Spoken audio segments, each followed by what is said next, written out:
ಅವೆಲ್ಲ ಹೇಳಿದೆ ನಾನು. ಕಣ್ಣು ಮೂಗು ಬಾಯಿ ಕಿವಿ ಕೆಲಸ ಮಾಡ್ತಿವೆ, ಅದು ಕಾನ್ಷಿಯಸ್ಸು. ಸಬ್ಕಾನ್ಷಿಯಸ್ಸು ನಿಮ್ಮ ಬಲಭಾಗದ ಮೆದುಳ ಹಿಂಭಾಗದಲ್ಲಿ ಮೆದುಳ ಒಬಲಾಂಗಟ್ಟ, ಅದು ಸಬ್ಕಾನ್ಷಿಯಸ್ಸು. ಅದು ಮೆಮರಿ, ಜನ್ಮ ಜನ್ಮಾಂತರದಲ್ಲಿ ನೀವು ಏನೇನು ಮಾಡಿದ್ದೀರಿ ಶೇಖರಣೆ ಆಗಿದೆ. ಸಬ್ಕಾನ್ಷಿಯಸ್ ಇಂದನೇ ಆಲೋಚನೆಗಳು ಪ್ರಚೋದನೆ ಆಗುವುದು. ಕಾನ್ಷಿಯಸ್ ಇಂದನೂ ಆಗುತ್ತೆ, ಸಬ್ಕಾನ್ಷಿಯಸ್ ಇಂದನೂ ಆಗುತ್ತೆ. ಸಬ್ಕಾನ್ಷಿಯಸ್ದು ಅನ್ಚೇಂಜ್, ಒಂದೇ ಥರ ಆಲೋಚನೆ ಬರ್ತಾ ಇರುತ್ತೆ ನೀವು ಮಾಡಿದ ಕರ್ಮಗಳನ್ನು ಕಳಿಯೋಕ್ಕೆ.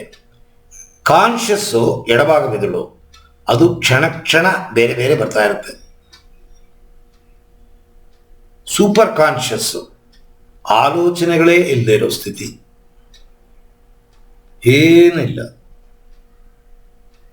ಆ ಸ್ಥಿತಿನಲ್ಲಿ ಕನೆಕ್ಷನ್ ಸಿಗುತ್ತೆ ನಮಗೂ ದೇವ್ರಿಗೂ, ಡಿವೈನಿಟಿಗೂ ನಮಗೂ ಕನೆಕ್ಟಿವಿಟಿ ಸಿಗುತ್ತೆ. ಸೂಪರ್ ಕಾನ್ಷಿಯಸ್ಗೂ ನಮಗೂ ಆ ಕನೆಕ್ಟಿವಿಟಿ ನೀವು ಹೆಚ್ಚೆಚ್ಚು ಮಾಡ್ತಾ ಇದ್ರೆ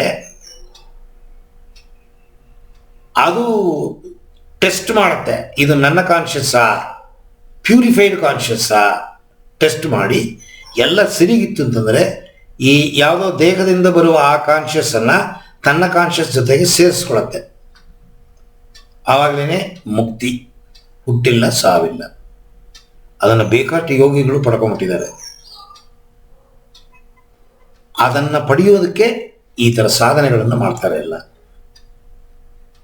ಮೂರನೇ ಕಣ್ಣು ಅಂತ ಓಪನ್ ಮಾಡೋ ಅವಶ್ಯಕತೆ ಇಲ್ಲ. ಆದರೆ ಸ್ಪೆಷಲೈಸ್ಡ್ ಸಬ್ಜೆಕ್ಟು. ನೀವು ಧ್ಯಾನ ಮಾಡ್ತಾ ಇದ್ದೀರಿ, ಸ್ವಲ್ಪ ಬೇಗ ಫಾಸ್ಟಾಗಿ ಮುಂದೆ ಹೋಗಬೇಕು ಅಂದರೆ ನೀವು ಇದನ್ನು ಕಲಿತಾಗ ನಿಮ್ಮ ವೇಗ, ನಿಮ್ಮ ಸ್ಪೀಡು ಜಾಸ್ತಿ ಆಗುತ್ತೆ. ಸ್ಪೆಷಲೈಸೇಷನ್, ಕಣ್ಣಿಗೊಬ್ಬ, ಮೂಗಿಗೊಬ್ಬ, ಗಂಟ್ಲಿಗೊಬ್ಬ, ನರಕ್ಕೊಬ್ಬ, ಮೂಳೆಗೊಬ್ಬ, ಡಾಕ್ಟರ್ ಇಲ್ವಾ? ಹಾಗೆ ಒಂದೊಂದಕ್ಕೂ ಒಂದೊಂದು ಆಧ್ಯಾತ್ಮದಲ್ಲಿ ಸ್ಪೆಷಲೈಸೇಷನ್ನು. ಅದನ್ನು ಈಗ ಯಾರು ಹೇಳ್ಕೊಡ್ತಾ ಇಲ್ಲ, ಈಗೆಲ್ಲ ಓಪನ್ ಆಗ್ಬಿಡ್ತು ನೋಡಿ. ಆನ್ಲೈನ್ ನಿಮಗೆ ಹೇಳ್ಕೊಡ್ತೀನಿ ನಾನು. ಎಲ್ಲರೂ ಉಂಟೆ ಇಲ್ಲ. ಆ ಗುರುಗಳ ಹತ್ರ ಸೇರಿಕೊಂಡು ಅವನ ಪಾದ ತೊಳೆದು, ಬಟ್ಟೆ ತೊಳೆದು, ಅವನ ಮನೆ ಸಾರಿಸಿ, ಕಸ ಗುಡಿಸಿ, ಪಾತ್ರೆ ತೊಳೆದು, ಅಡಿಗೆ ಮಾಡಿ ಅಷ್ಟು ಈಸಿಯಾಗಿ ನಿಮಗೆ ಹೇಳ್ಕೊಡಲ್ಲ. ತಿಂಗಳುಗಟ್ಟಲೆ, ವರ್ಷಗಟ್ಟಲೆ ನಿಮ್ಮನ್ನು ಆಟ ಆಡಿಸ್ತಾನ. ಅಹಂಕಾರಕ್ಕೆ ಏನೇನು ಬಿಟ್ಟುಕೊಡ್ಬೇಕು ಎಲ್ಲ ಕೊಡ್ತಾನ ಗುರು. ಎಳ್ಳಷ್ಟು ಅಹಂಕಾರ ಇದ್ರೆ ಓಡಿಸ್ಬಿಡ್ತಾವ ಮನೆ ಅಂತ. ಅತೀ ತಾಳ್ಮೆ ಬೇಕು. ಈಗ ನನ್ನ ಮಗ, ಎರಡನೇ ಮಗ, 10 ವರ್ಷ ಆಗೋಯ್ತು, ಸನ್ಯಾಸಿ ಆಗ್ತಿದ್ದಾನ. ರಾಮಕೃಷ್ಣ ಮಠ ಟೆಸ್ಟ್ ಮಾಡ್ತಾರೆ 10 ಇಯರ್ಸು.